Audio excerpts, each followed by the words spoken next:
Okay, so last year, let's take a look at where the some of the top wide receivers finished. Okay, the top 4 wide receivers in 2019 were Michael Thomas, Chris Godwin, Julio Jones, and Cooper Kupp. That was in PPR. Where did they finish in 2020? Michael Thomas was 93rd. Chris Godwin was 31st. Julio Jones was 52nd. And Cooper Kupp, the winner, wide receiver 26. So, yeah, that was not a great repeat. Not to say those guys were ranked top 4, but it was obviously kind of a wacky year with some of the very good, very high-end wide receivers. Welcome to the show, the Wednesday edition of Fantasy Football Today. Adam Azer with Dave Richard, and a big welcome back to Chris Towers. What's up? I made that reference on the baseball podcast the other day, so it's a good week for the Welcome Back Cotter theme song. Yeah, timely. Yeah. Welcome back. I love it in the Applebee's commercial. Yeah. I just makes me want to eat dinner with friends. Does it make you want to get a quesadilla burger?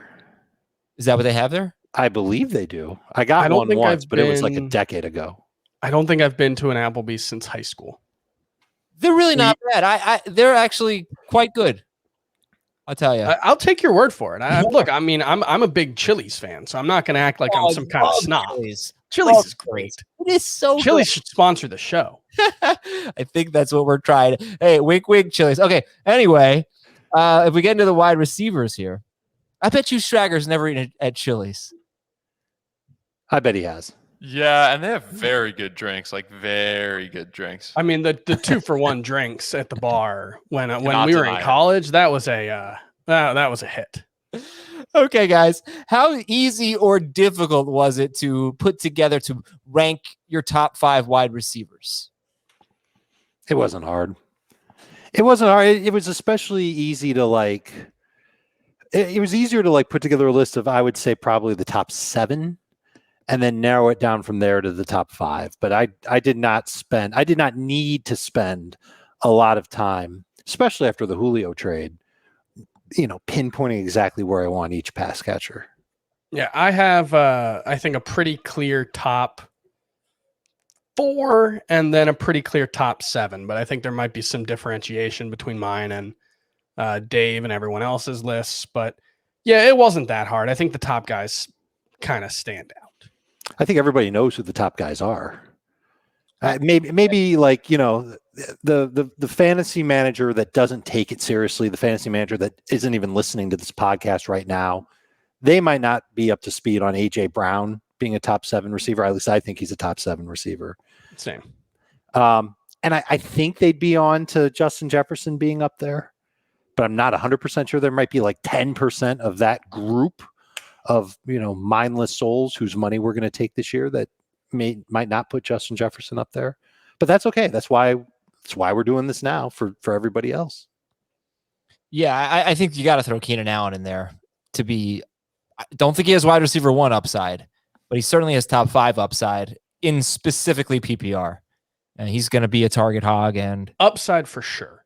Yeah, I don't actually rank him that high. He's outside my top 12, but yeah, the upside's there, especially with all the talk coming out of Chargers mini camp about how they're going to be running a variation of the Saints offense, and him in that Michael Thomas role could be awesome. Yeah, PPR per game last 4 seasons, Keenan Allen's been 4th, 12th, 8th, and 6th. So never higher than 4th, never lower than 12th in the last 4 seasons. All right, so that was, it wasn't that difficult for you. I assume the consensus top 5 is certainly going to include Adams, Tyreek Hill, Stefon Diggs, and DeAndre Hopkins. And then who's going to be the other guys? Is it going to be Michael Thomas? Is it going to be Calvin Ridley? Are people going to fall in love with Justin Jefferson? We'll see. Okay, should Tyreek Hill, my next question, should Tyreek Hill be the number 2 wide receiver in PPR leagues? That's where I have him. That's where he finished last year in PPR points per game. 21.1 PPR points per game last year. Super consistent. He scored a touchdown in 11 of his 15 regular season games. He was outstanding. It's a little tough to commit to him as the number 1 guy so long as Devontae Adams remains the number 1 target of Aaron Rodgers. No, yeah. If that remains the case, then I got to keep Tyreek Hill where he is in PPR. Different story in non-PPR. But to me, I'm betting on Tyreek Hill, not only are you betting on one of the fastest players in the National Football League and one of the most aggressive offenses in the National Football League, but a guy who's catching passes from the best quarterback in the National Football League. And what you're alluding to, though, is that you actually have Tyreek Hill number 1 in non-PPR, right? Right, but not in half or full. I'll still take Adams there. Again, with the caveat that Aaron Rodgers is his quarterback and not Jordan Love. Please not ever Jordan Love. Yeah, I mean, what do you think about that, Chris? First making Tyreek Hill wide receiver 1 in non-PPR. He's number 3 for me in non-PPR. It's really difficult right now because there is so much that is up in the air with Davante Adams' value. On the other hand, he was really, really good with Deshaun Kaiser back in, was that 2017? Mm-hmm. Yeah. Well, no. It wasn't anywhere near. It was Brett Hundley. Brett Hundley, that's who it was. Yeah. Kaiser, I thought, yeah, it was Hundley. We get those guys confused sometimes. Bust quarterback. He wasn't anywhere near this, but it's not like he was much worse in 2017, and that was before his real breakout. It's not like he was so much worse than Tyreek Hill was last in 2019. Obviously he was dealing with injuries, but I think all of these guys have high floors in pretty much any situation. I don't think Davante Adams is going to stop being a number 1 wide receiver because Aaron Rodgers isn't there. A number 1 or the number 1, A number 1. Right. He was on pace for 92 catches, 1,086 yards, and 10 touchdowns with Brett Hundley. That was in 8 games. And that was with Hundley being horrible. Hundley was on pace for just over 3,000 yards and 16 touchdowns. So pathetic. But I think why, Dave? Why would you take Tyreek Hill over Davante Adams in a non-PPR league? Just because I think that Adams' touchdowns, I don't think he can score quite as many this year as he did last year. I think Tyreek has a little bit more upside in yardage. Certainly, he's got the potential to do it just because of yards after catch. They could be close in touchdowns. I'll take the upside play. Okay. Yeah, he had 18 touchdowns. Hill had 17 touchdowns, 15 receiving, 2 rushing. And yes, I think Adams is a safer bet for touchdowns than Hill, actually. Yeah, well, okay. Go on, and then let's talk about that because obviously that's down luck. Last year, he had like 40% of his team's receiving touchdowns. That's not necessarily true if Aaron Rodgers isn't the quarterback, obviously. So we have to caveat that. But assuming Aaron Rodgers is the quarterback, Adams, his target share is so high. I think he was 33% or something. He was the highest in the NFL by far. Aaron Rodgers peppers him with targets in a way that just isn't true for Tyreek Hill in the Chiefs offense. And so that's always going to lead to more touchdowns just because he has more opportunities for it. Tyreek Hill's big playability does give him more touchdown potential than any other guy in the 130 to 140 target range because he's a touchdown threat every time he touches the ball. But what we've seen in his career is it's not like he's necessarily been the super high touchdown rate guy every single season. Last year, even taking away the 2 rushing touchdowns, which I think we can all agree there's a lot of luck involved in that.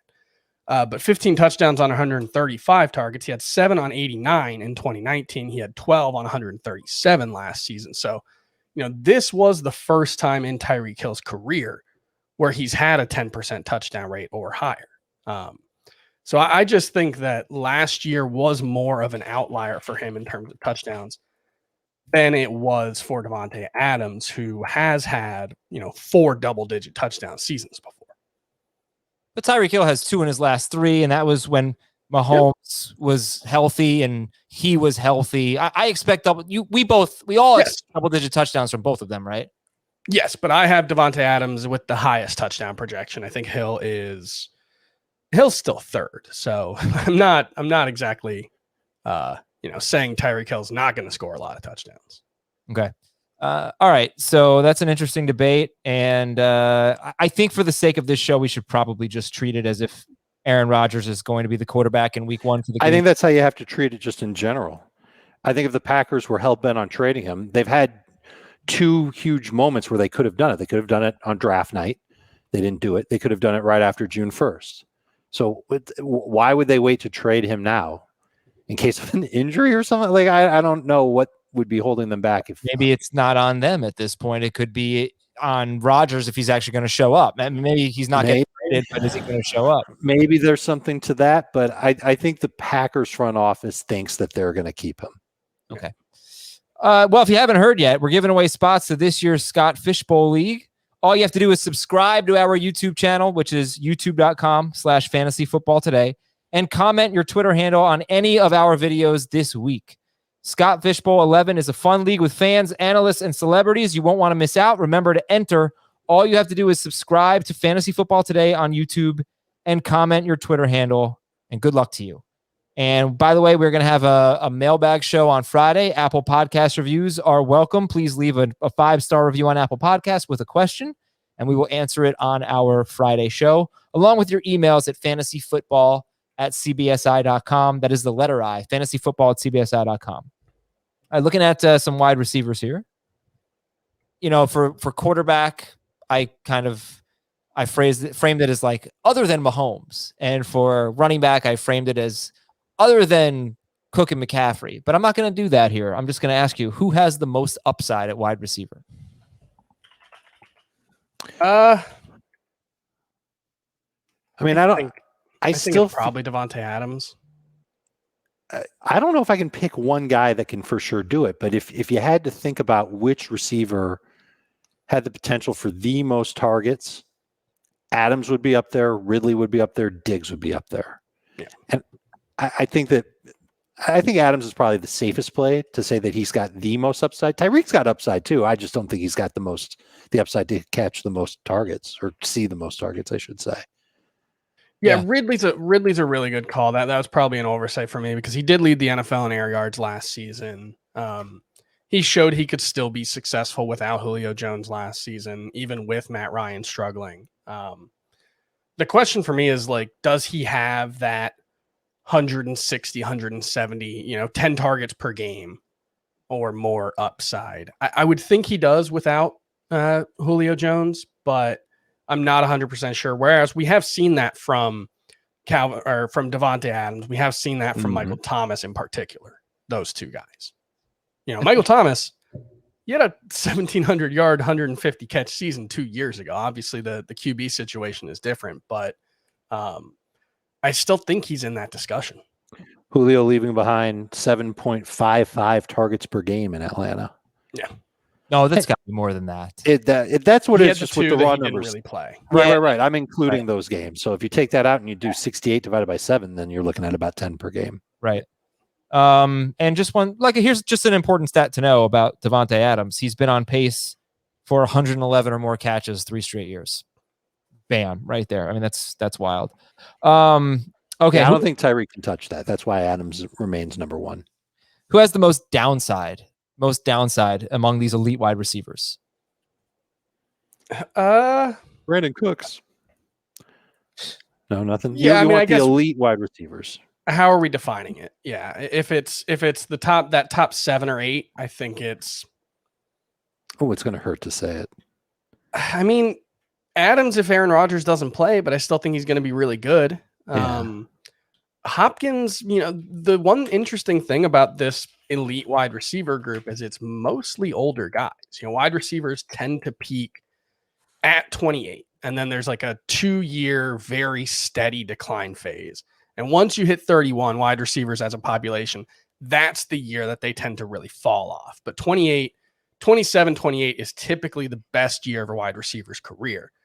Devontae Adams is 28. I believe Michael Thomas is 27. Stefon Diggs is 27. DeAndre Hopkins is 28 or 29. I think he's going to be 29. So it's a really interesting place because I think we're probably looking at this next year, and of the, Adams, Diggs, Hopkins, Hill group, we're probably looking at 1 or 2 of them having a fall off season.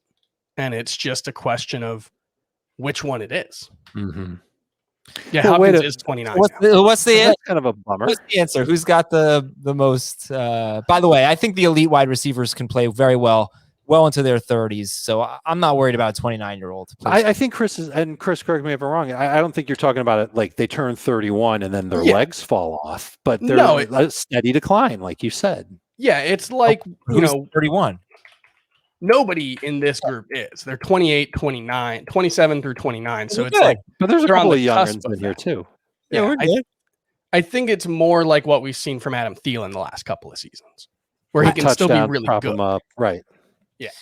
Right. And that's just a nuanced receiver who like is a terrific route runner, doesn't command double coverage very often, gets schemed open.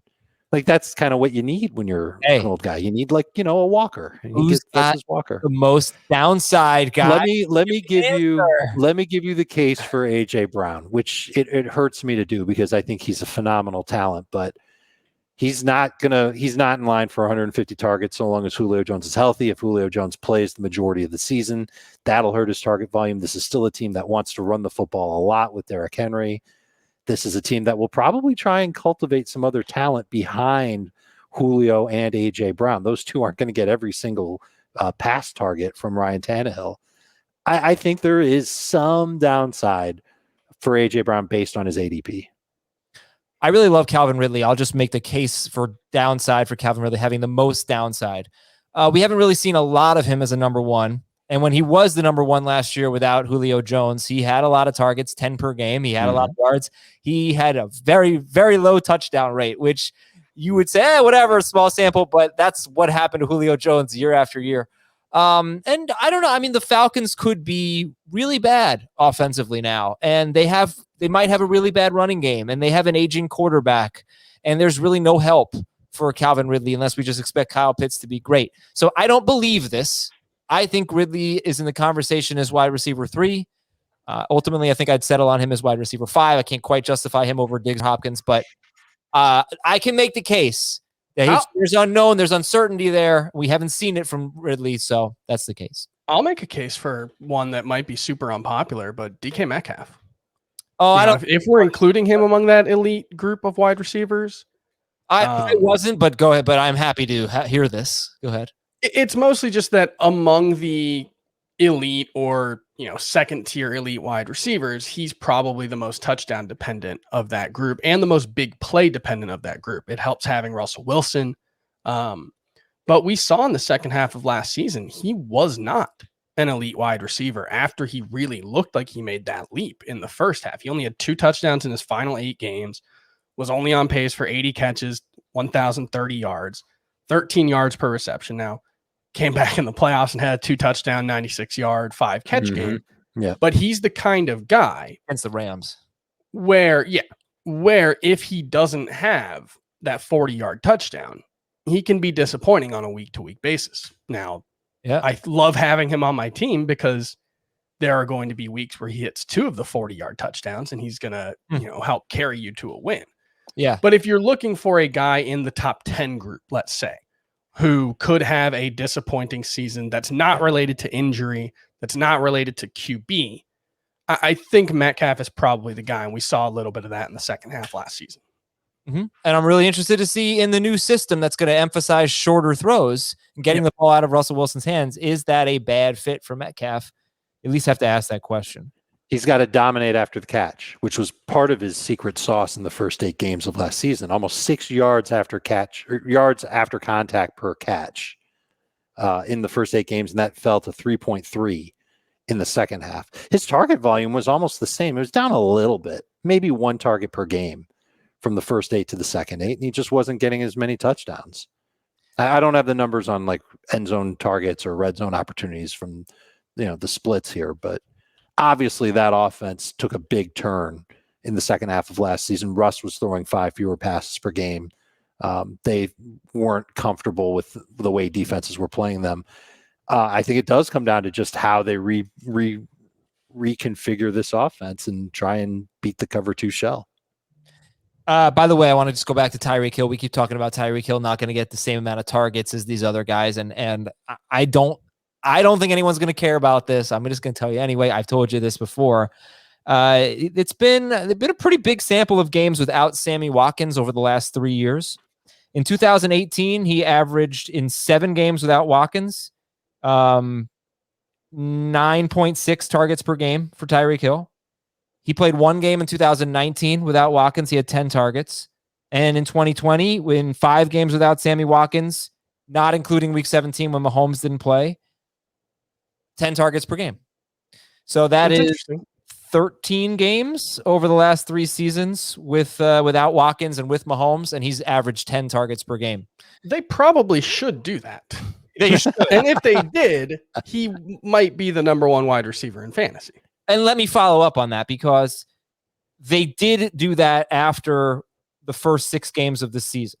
And this is when they traded for Le'Veon Bell, and it really had nothing to do with Le'Veon Bell, but they just changed their offense, and they said, we're going to stop running the ball. We're going to just throw. And I'm trying to find the numbers now, but at that point, Mahomes, or from the last 9 games for Tyreek Hill, from week 7 on, Mahomes threw like 40 times a game, and Hill was on pace for, I think he was averaging more than 10 targets per game, and his numbers were ridiculous. So it might happen. Not going to be good news for Clyde Edwards-Helaire if that happens, but yeah, no. If I projected Tyreek Hill for 10 targets per game, he would probably be wide receiver 1 or 2. And even if you don't project him for 10, he averaged 9 overall last year. He was at 8.6 in 2018, which was Mahomes' big breakout year. 2019, when Mahomes got hurt, he was at 7.4 targets per game. So he's always had good to great target share. Yeah, I don't know if we should even. I can live with 9. I can live with 8.6 per game from him. Yeah, because I know he's got these big plays that he will unfurl every few catches. Honestly, it's not necessarily every few games. Yeah, it's just that question of whether he has the 120 catch upside. All right, so 120 catches, that's a lot different, right? So the last 9 games, his 16 game pace in those 9 games, 110 catches, 1,586 yards, 20 touchdowns on 172 targets. Yeah. Let's project him for exactly that. Yeah, if he can be, if he's 110 catches, and was that including playoffs? No, because he was absurd, and he had 10 or 11 targets in each playoff game. He had 355 yards in 3 games too. Yeah. So he's pretty good. If he does that, he might be your number 1 overall pick. In fantasy. If we could just pencil that in now, let's make sure that happens. And remember, Ben Gretsch talked about this on our Tuesday night live stream a week ago. He said a lot of receivers, they get those pop passes. Those are free PPR points. Tyreek gets those, and he gets those in the red zone. Yes, he does. He gets those inside the 5. The Chiefs have started to figure out and get creative with how to combat the tight space that defenses have the luxury of having when you're inside the 5-yard line. And instead of smashing it between the A and B gaps, they can get creative with Tyreek Hill and Travis Kelce. Hill benefits. That's what helped boost up those targets last year. Okay, so that was a lot on Tyreek Hill, and I think he's really interesting because I do wonder if people would have I wouldn't say guts, but if people would actually take him lower than wide receiver 2 in a full PPR league. You can make the case, but you have to think about the touchdowns. Mahomes is just probably going to throw a lot more touchdowns than Kyler Murray, than Matt Ryan. All right, but that brings us to what is your boldest rankings call? And Chris, tell me where you have Tyreek Hill. Just give me your PPR rankings because they're pretty damn bold. I have Devontae Adams number 1, Michael Thomas number 2, Stefon Diggs number 3, DeAndre Hopkins 4, and Tyreek Hill 5, and that's PPR. And non-PPR, it's actually Devontae Adams, AJ Brown, Tyreek Hill, Michael Thomas, Stefon Diggs. You put AJ Brown ahead of Tyreek Hill? They're projected for very, very similar numbers. Who cares? You cannot do that, Chris. Wait a minute. I think he deserves the floor to explain his rationale on that, because I'm intrigued. So, I talked about how only once in his career has Tyreek Hill had a 10% touchdown rate per target. So, touchdown rate. AJ Brown's done that twice in 2 seasons. He's got 190 targets and 19 touchdowns. So I don't know if you can set that as his baseline, and I'm not doing that. But I do have him for the highest touchdown rate of any wide receiver in football because, 1, he's established himself as an elite touchdown player, and 2, he's got Julio Jones on the other side of the field now. He's playing with a very efficient quarterback, and he's playing with a wide receiver who consistently throughout his career has drawn the kind of defensive attention in the red zone that has allowed the other players playing with him to rack up really high touchdown rates. People knock Julio Jones for not scoring touchdowns, but that has never actually impacted his team negatively.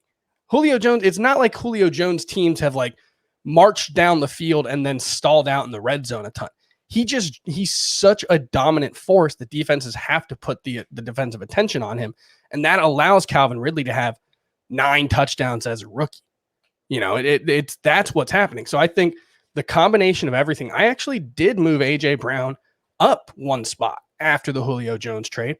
I might be in the minority. Like you legitimately, if you're doing a non-PPR draft tonight, you're totally taking AJ Brown ahead of Tyreek Hill. Yeah. I understand that your projections came out that way and it all makes sense mathematically, but Tyreek Hill has been a top 2 wide receiver in 2 of the last 3 seasons in non-PPR. And Mahomes, I mean, it's Mahomes, it's Kelsey, it's Tyreek Hill. What else does he have to contend with? You know, I mean, the pass volume will be so much. This is none of it. And we're talking about a gap of, in a PPR league, 1.5 projected points. So like, I can't say it's like slam dunk AJ Brown. For me, I'm never actually really going to have that decision because someone's probably going to take Tyreek Hill before I do. Yeah, but you could have the 8th pick of the draft and you could want a wide receiver, or you could have the 12th pick and you could want a wide receiver, and everybody but Devontae Adams is still there. I think in a non-PPR league, it's probably a non-issue. It hasn't come up yet, I will say. Okay. Yeah, the only thing I would say, and I love the rationale for AJ Brown. I don't know if it'll come to fruition, and maybe it will. Maybe he will get 12 touchdowns, but maybe only like 1,000 yards with it, like 1,000 on the nose. I think you don't have to do it. I think you can still take Tyreek Hill. You can like AJ Brown more than Tyreek Hill, but you can, No, I don't agree. You should expect Tyreek Hill to go ahead of AJ Brown. If you have the 12th pick, Dave. You're not getting AJ Brown 36th. So if you want AJ Brown, you got to take him there. Sure. Yeah, of course. And you're not going to because you're going to take Tyreek Hill. Unless you truly believe, like Chris believes, that AJ Brown is going to outproduce Tyreek Hill in non-PPR. Like I said, the gap between those 2 guys is basically non-existent. Well, I think Devontae Adams is the clear number 1 in every format, as long as Aaron Rodgers plays. After that, we're talking about tiny differences between most of the guys in the top 7. So if you want to make the case that I'm too low on Tyreek Hill, well, I've got him projected for 94 catches, 1,400 yards, and 11 touchdowns. I've just got, basically, I have AJ Brown for basically very similar numbers, slightly fewer catches, more touchdowns. If you think that it should be even touchdowns, then the edge goes to Tyreek Hill. Yeah, I mean, look, his touchdown rate is going to be higher than Tyreek Hill's maybe, but I'm thinking a lot more touchdown passes, for at least 10 more touchdown passes for Mahomes than Tannehill. Yeah. All right, so that's your boldest call. You also have Michael Thomas. You said second in PPR. You know that. Dave, how about you? What's your boldest call? I don't really have a bold call. I'm pretty much going with the flow when it comes to these receivers. It feels like maybe having Justin Jefferson 6th could be a bold call. Just having him ahead of AJ Brown, putting him in the elite tier of fantasy wide receivers. But I loved what he did last year in spite of very, very few red zone targets. And I can't help myself but believe that he's going to get more red zone targets. He was so outstanding everywhere else on the field. I think that Justin Jefferson actually has room to be a little better than he was last year. Okay. Right then, let's take a quick break and we'll really go through the rankings because you're just listening to this. You're not seeing anything on paper. You might not know who's ranked where in full PPR and in non-PPR. So we'll put it out there for y'all and we'll try to read your emails at fantasyfootball@cbsi.com and we're coming right back. All right. I want to remind everybody to email us at fantasyfootball@cbsi.com. That is the letter I, fantasyfootball@cbsi.com. We're getting a ton of emails these days, which is great. Very excited about that. That means we're not going to be able to read all of them on the show.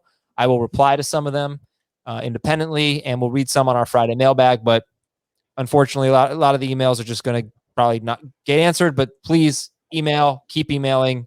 and see if you can get on the show because we appreciate the content. I like to answer some on the FF Today newsletter as well. So good.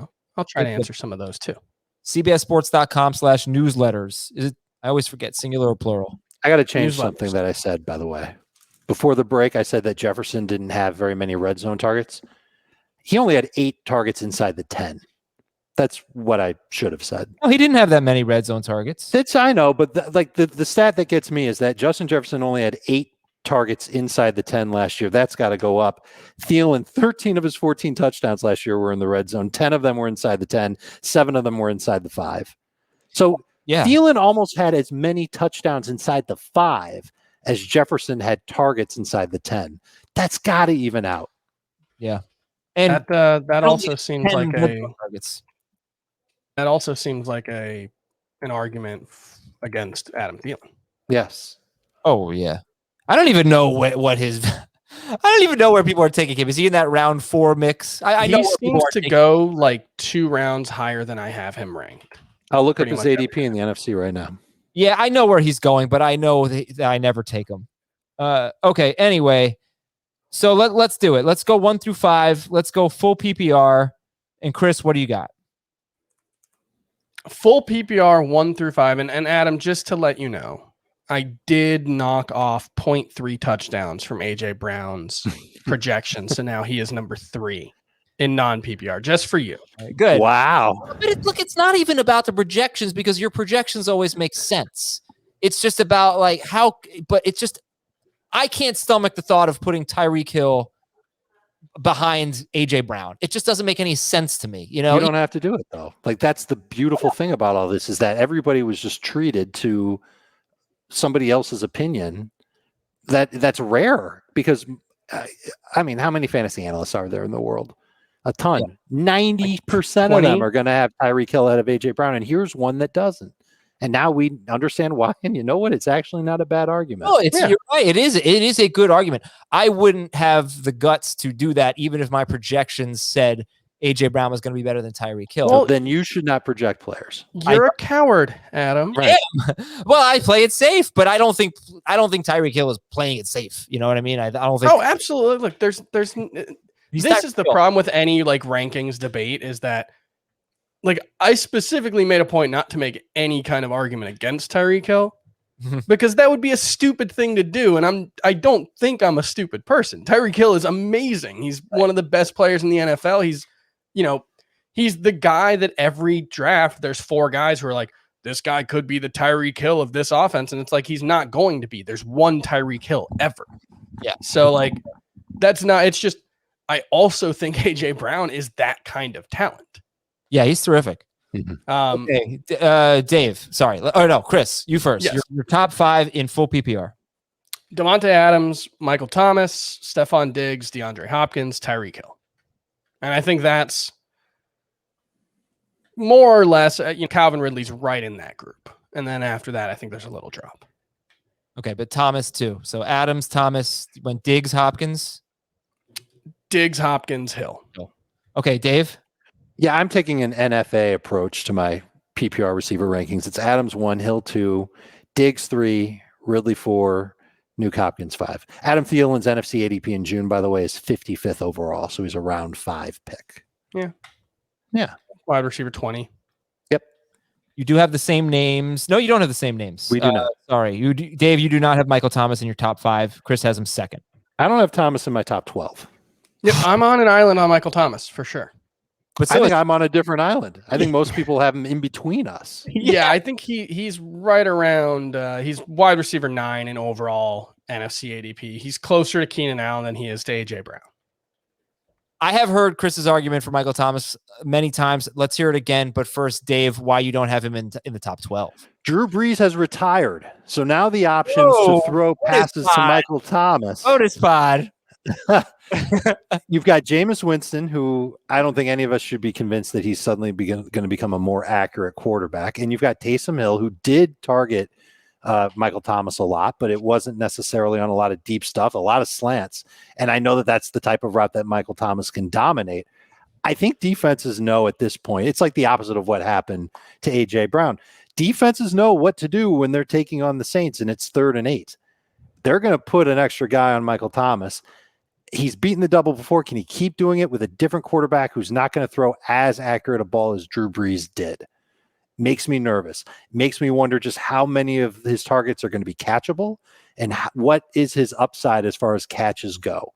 Because I will give him credit. The years where he had a catch rate of 70% plus, yeah, that's amazing. But a lot of it had to do with the fact that Drew Brees was throwing to him and Brees was throwing an accurate football. So I'm a little nervous to buy back into Michael Thomas, knowing that the system is changing and the way that defenses will approach the Saints will change.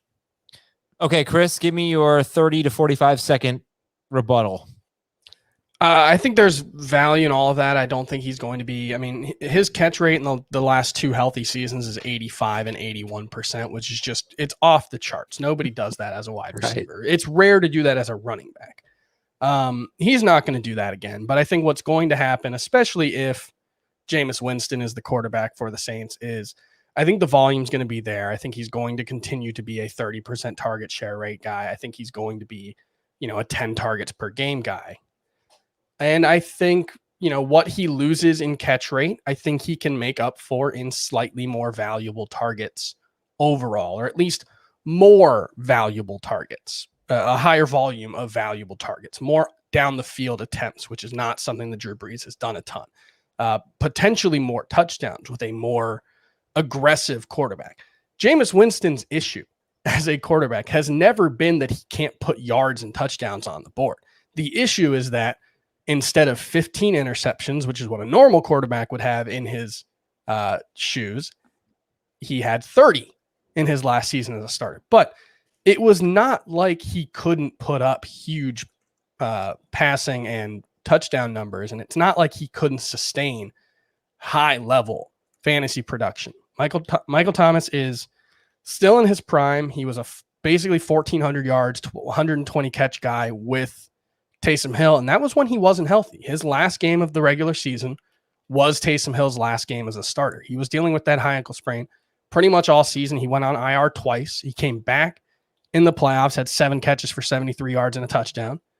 I think Michael Thomas is closer to the guy he was in 2018 and 2019 than what we saw last season, and I think even with the QB change, he's going to be very, very good. Ultimately, a lot of it just comes down to math. He might just have volume that nobody but Devontae Adams can touch. Brees this was in 2019. He was on target 14.2% more than Jameis was. Oh, yeah. I mean, but it was a lot. I'm just kind of rehashing what I said. I'm just worried that Michael Thomas might get 10 or 11 targets per game, but 8 or 9 of them might be catchable. And then he's only catching 7 or 8. And I say only like it's bad. It's not. I'm just worried about. I'm worried about that efficiency upgrade too that you're talking about, where he's going to start to do more down the field. I don't know if I can truly believe in it. Yeah, I'll tell you what also concerns me is, you did mention the numbers with Taysom Hill. I don't know that Jameis is keeping the job. You got a contending team here. Last time with Tampa Bay, they weren't a contending team. Remember the year before that, he kept losing his job to Ryan Fitzpatrick. Yes, I know Jameis Winston can put up big numbers. He was a top 5 quarterback that year. I know that he can produce an elite wide receiver. He's given us a top 3 wide receiver twice. Mike Evans once, Chris Godwin once. But I don't know that he's keeping the job. If he starts throwing interceptions, I think he's going to lose that job. I will just point out, even when he has the job, Taysom Hill's going to take him off the field for 10 snaps. QB has never been a problem for Michael Thomas. That is true.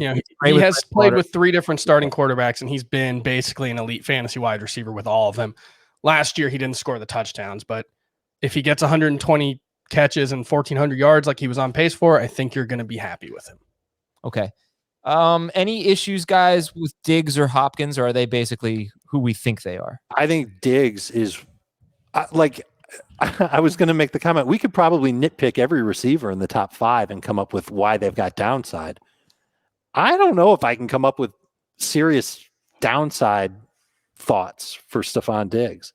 What, Josh Allen's accuracy Josh Allen regresses. Yeah, right. That's the only one. But we talked about this earlier in the week. I don't think the Bills are suddenly going to become a run team. I think they're going to continue to lean on Josh Allen as their the genesis of their offense. I think Allen has learned how to throw an accurate football. Sick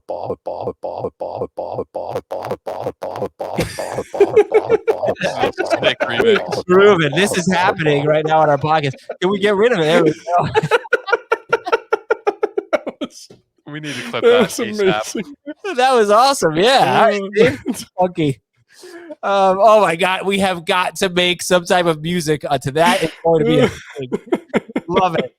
Yeah. How do you differentiate between Diggs and Hopkins? You, Chris, have Diggs one spot ahead of Hopkins. You have, they go 3-4. There's very little differentiation between them.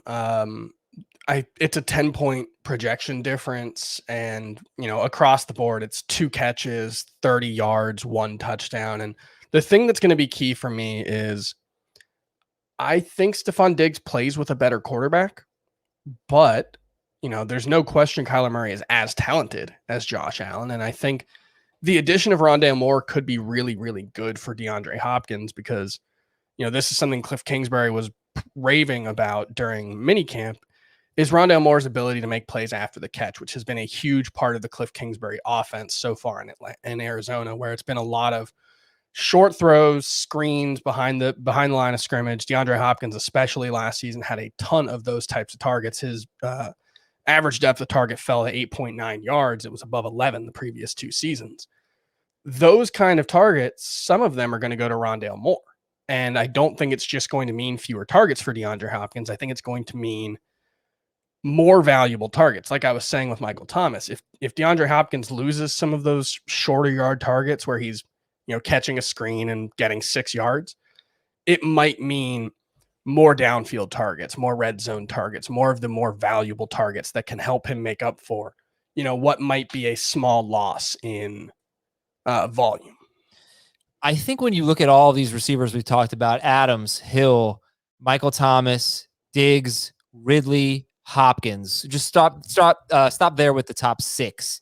Mm-hmm. Hopkins is the only one that you could at least argue got serious competition this offseason. With maybe AJ Green's not completely washed up because he saw so many inaccurate passes. Dave pointed out he saw the most inaccurate passes, the highest percentage of inaccurate passes, anybody who got 100 targets. Now, was that because he was not open, or was that because Burrow and him just had a bad connection? And then they drafted Rondale Moore. But that's what I love about this group, is that Devontae Adams, Amari Rodgers, not a big threat. Tyreek Hill didn't add any big threat. Michael Thomas has absolute junk, basic. Hopkins, Diggs, that didn't add anybody. I don't think that Green and Moore are going to really take away from him, but he's the only one. Ridley got a better situation. Jefferson, they didn't add anything. He's the only one where maybe he loses some target share, because DeAndre Hopkins had a 28% target share last year, and that was one of the lowest marks in the last 6 years for him. He was almost always 30% or more. But he is still the alpha on a high volume, high paced offense that, we hoped Kyler Murray would take the leap last season, and there was early on, especially, a bit of a leap. Let's not forget, Kyler Murray's season kind of went sideways when he had suffered that shoulder injury. I think it was against Pittsburgh in like week 9 or 10. Seattle. His passing numbers really took a hit, and DeAndre Hopkins, was, if not, the consensus number 2 wide receiver before that. He was right in that discussion. I don't think he was quite as good as Devontae Adams. No, I can say what he was if you want. He was first 9 games. He was 8th in non-PPR, 3rd in PPR per game. There you go. 3rd. Yeah, 3rd. Yeah, I mean, he was on pace for 120 catches, 1,531 yards, only 7 touchdowns. So, I do think the touchdown rate is ultimately what it comes down to. If Kyler Murray can be more effective in the red zone as a passer, I think that's where DeAndre Hopkins can make up for what he might lose in volume. And think about what that offense is going to look like in the red zone now. Last year, it was Larry Fitzgerald and Christian Kirk. Yeah. This year, it's AJ Green and Rondale. I think those are upgrades. I think Green is an upgrade. Say what you will about him last year and how rough he was last year. I think he's an upgrade over Larry, even though Moore will play theoretically in the slot, whereas Green will line up outside more often than not. But Moore, I think anybody is an upgrade over Christian Kirk at this point. And those 2 guys combined for like 150 targets last year. Okay, Dave, tell me your top 5 in non-PPR. top 5 receivers in non-PPR, Tyreek Hill is still my number one. Chris makes an excellent case for Devontae Adams to be the number one. He makes an excellent case for A.J. Brown to be number 2. A.J. Brown is not there for me at all in the top 5. It's Hill 1, Adams 2, Diggs 3, Ridley 4, Hopkins 5. Okay, Chris, your top 5 in non-PPR. Yeah, it is. Let me sort. Devontae Adams, Tyreek Hill, A.J. Brown, Stefon Diggs, and Michael Thomas. So Thomas made your top 5 regardless of format. Yep. I'm really, really in on Michael Thomas. I think he's going to have an awesome year, but that is obviously not at all a knock against Calvin Ridley. You know what this reminds me of is Max Scherzer, Chris, who, although he is injured, was someone that you were higher on than everybody. Yes. And really was a great call. I mean, it worked out for you because he's been awesome. He bounced back. He's got a 2.21 ERA and a 12.1 strikeout. He's what he was. Yep. I mean, he's even better than what he was before last year's year. And I think it just kind of highlights a little bit of a philosophy of mine where, you know, I want to try to make sure I don't overreact to the most recent season. And I think it's easier in baseball than football because the player landscape in football changes a lot more dramatically from year to year than it does in baseball. But in Michael Thomas's case, I don't think what we saw in 2020 was a skills decline. I think what we saw was he just wasn't healthy. He was playing through that ankle injury for the pretty much the entire season. I think he suffered it in week 1. And so I'm willing to bet that the guy everyone thought was the number 1 wide receiver and a consensus top 5 pick a year ago can get back to that level. Okay. Going to read some emails at fantasyfootball@cbsi.com. This is from Jeff from the town where Jason Voorhees is from. I have that's not a movie series I've really watched. Where did Dave go? We lost him again? Football. Camp Crystal Lake, I know, is the camp. So I'm guessing Crystal Lake. I don't know what the town is, but I don't know. Dear John, Casey, Jamie, and Rip. I have no idea. 10-team half PPR keeper league. I can keep up to 3 players in the round drafted. I can only keep the players for 1 year. Then they're back in the draft pool. It's a 3 receiver league and 2 flexes. My keeper options are, remember, he can keep up to 3 of them. Cam Akers in the 5th, Antonio Gibson in the 6th, CeeDee Lamb in the 10th, Hawkinson in the 14th. This is a half PPR league. Akers in the 5th, Gibson in the 6th, Lamb in the 10th, Hawkinson in the 14th.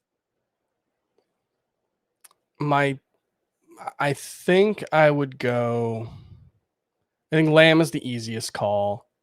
After that, I think it's really close. My initial thought was because you're going 3 wide receivers, 2 flex, only 1 tight end spot, the tight end spot is even more diluted in your overall lineup. And so the fact that Hawkinson might outscore the average tight end by 3 or 4 points matters a little less.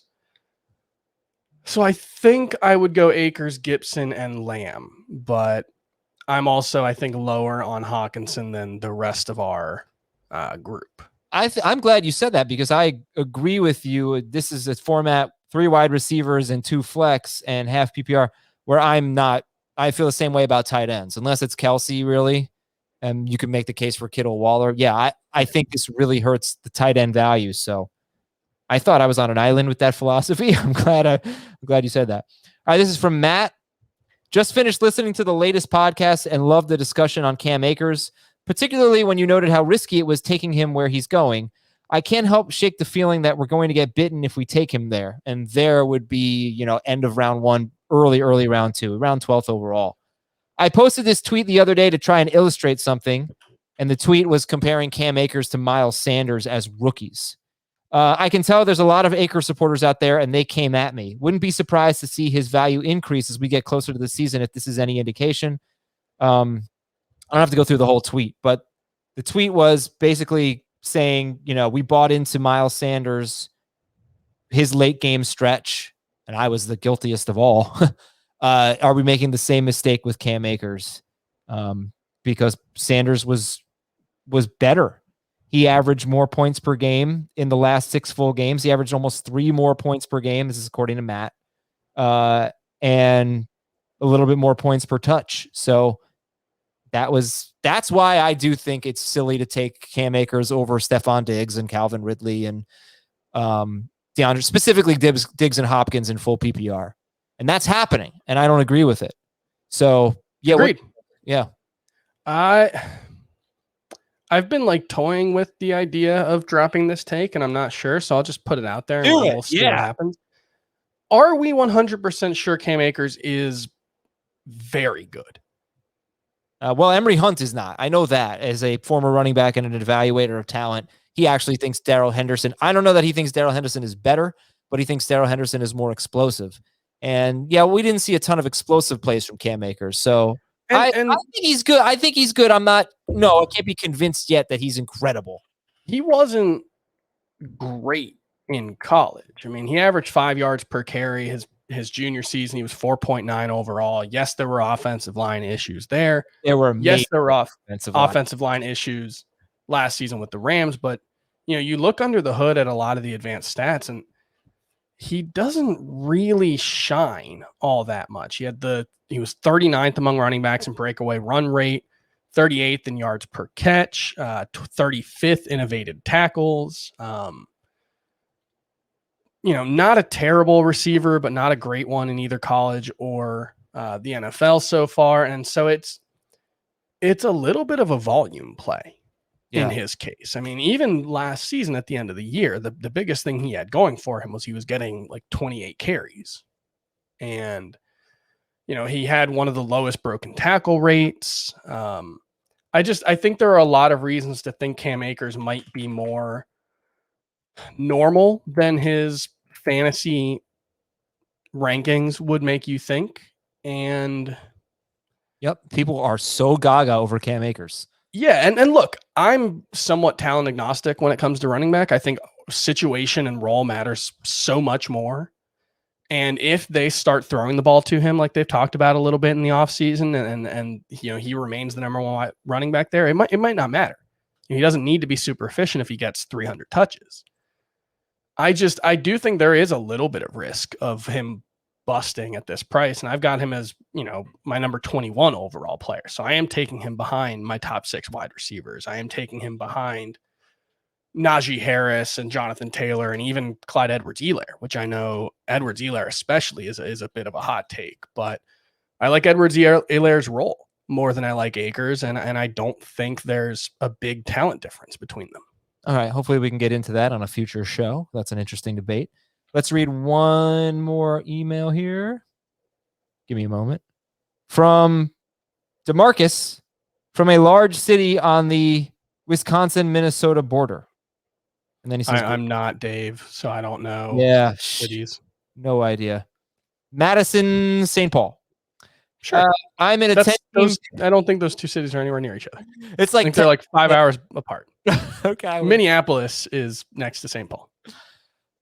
I have not spent a lot of time in the Midwest. That's why they're called the Twin Cities, Adam. Did you know that? Yeah, that's that. I did know that. Yeah. But I have no idea where Minneapolis is. Like the Minneapolis Twins, the Minnesota Twins logo of the two guys shaking hands. One is Minneapolis, the other is St. Paul. Yeah. That's the whole thing. Have I been to I've never been to Minnesota. It's a nice town. Which one? Heath and I went for the FSGA conference a couple of years ago. Okay. Minneapolis is a nice town. Yeah, I don't know. Okay. DeMarcus says he's in a 10-team PPR league, 2 quarterbacks, and it's dynasty. I had an awful season last year, finished second to last. My team is aging. I received an interesting trade offer. Let me know what you think. I receive 1.8 in 2021, a 2022 first, a 2023 first, and Julio Jones. I give up 1.2 in 2021 and Darren Waller. So you're giving up 1.2 and moving down to 1.8. And that's a big drop this year if you're rebuilding. But you especially in a 2 QB league. You are also giving up Darren Waller. He has Mark Andrews. But you are getting a first-round pick in 2022, a first-round pick in 2023, and Julio Jones. That's a really tough one. Darren Waller will be 29, I believe, on the first day of the season. Happy birthday. Thursday September 13th is the first Sunday of the NFL season. Oh, the day after Week 1 Sunday. Oh, So if they play on Monday night, it'll be a birthday game. The Raiders play every Monday night. I think they probably are playing on Monday night. So he'll be 29 this season either way.